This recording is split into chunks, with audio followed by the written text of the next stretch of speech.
When I was a kid, my parents would tell me, you can make a mess, but you have to clean up after yourself. So freedom came with responsibility.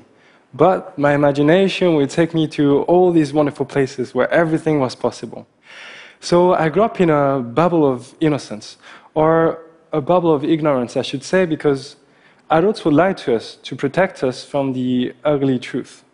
And growing up, I found out that adults make a mess and they're not very good at cleaning up after themselves.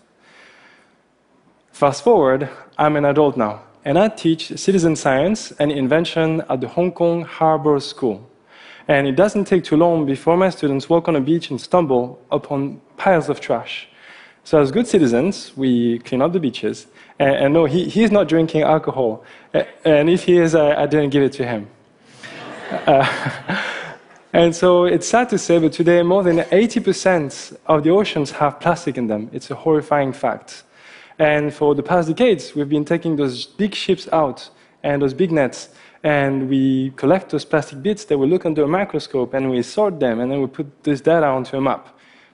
But that takes forever, it's very expensive, and so quite risky to take those big boats out. So with my students, aged 6 to 15, we've been dreaming of inventing a better way. So we've transformed our tiny Hong Kong classroom into a workshop. And so we started building this small workbench with different heights, so even really short kids can participate.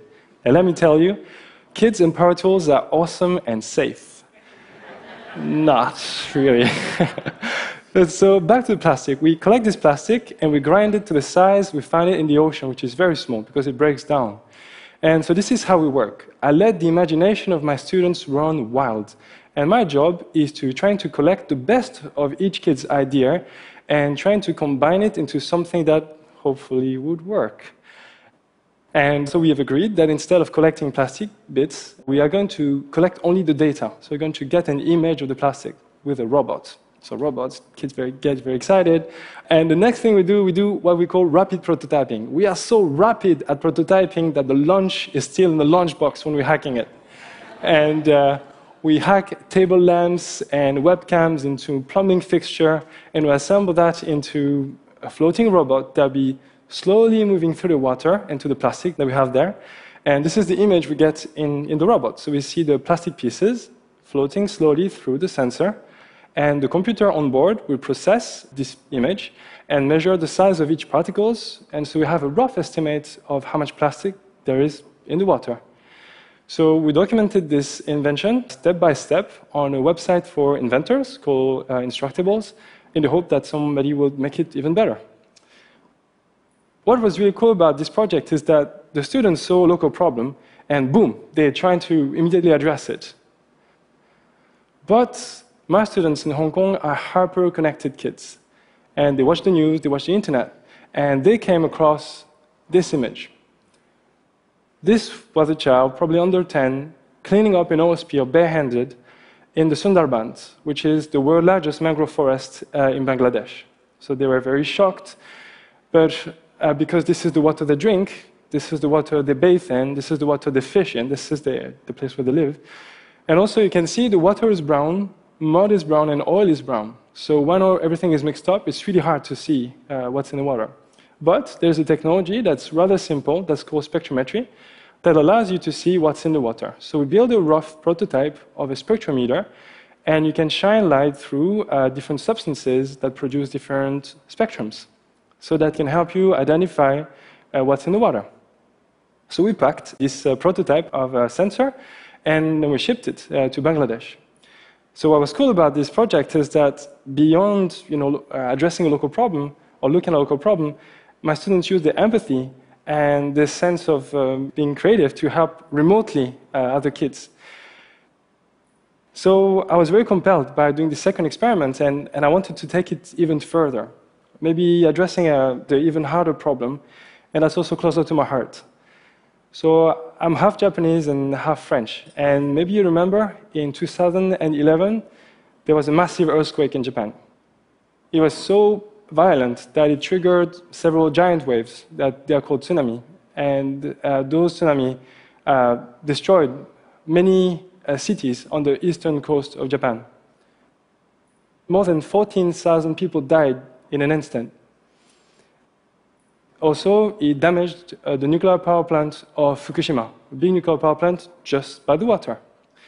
And today, I read the reports, and an average of 300 tons are leaking from the nuclear power plant into the Pacific Ocean.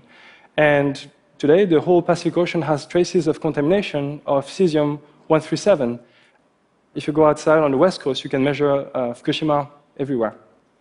But if you look at the map, it could look like most of the radioactivity has been washed away from the Japanese coast. And most of it is now, it looks like it's safe, it's blue. Well, reality is a bit more complicated than this. So I've been going to Fukushima every year since the accident, and I measure independently and with other scientists on land, in the river. And this time, we wanted to take the kids. So of course, we didn't take the kids. The parents wouldn't allow that to happen. But every night, we will report to mission control, different masks they're wearing. It could look like they didn't take the work seriously, but they really did, because they're going to have to live with radioactivity their whole life. And so what we did with them is that we're discussing the data I've collected that day and talk about where we should be going next, strategy, itinerary, etc. And to do this, we built a very rough topographical map of the region around the nuclear power plant. And so we built the elevation map, we sprinkled pigments to represent real-time data for radioactivity, and we sprayed water to simulate the rainfall. And like this, we could see that the radioactive dust is washing from the top of the mountain into the river system and leaking into the ocean. So that was a rough estimate. But with this in mind, we've organized this expedition, which was the closest civilians have been to the nuclear power plant. We are sailing 1.5 kilometers away from the nuclear power plant, and with the help of the local fishermen, we are collecting sediment from the seabed with a custom sediment sampler we've invented and built. We pack the sediment into small bags. We then dispatch them into hundreds of small bags that we send to different universities, and we produced a map of the seabed radioactivity, especially in estuaries where the fish will reproduce, and I will hope that it will help improve the safety of the local fishermen and of your favorite sushi. You can see a progression here. We've gone from a local problem to a remote problem to a global problem. And it's been super exciting to work at this different scale with also very simple open source and technologies. But at the same time, it's been increasingly frustrating because we have only starting to measure the damage that we have done. We haven't even started to trying to solve the problems. And so we even wonder if we should just take a leap and trying to invent better ways to do all these things.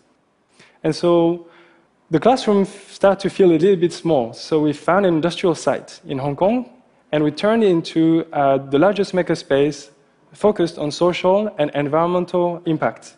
It's in central Hong Kong, and it's a place where you can work with wood, metal, chemistry, a bit of biology, a bit of optics. Basically, you could build pretty much everything there. And it's a place where adults and kids can play together. It's a place where kids' dreams can come true with the help of adults, and where adults can be kids again. We're asking questions such as, can we invent the future of mobility with renewable energies, for example? Or can we help the mobility of the aging population by transforming very standard wheelchair into cool electric vehicles?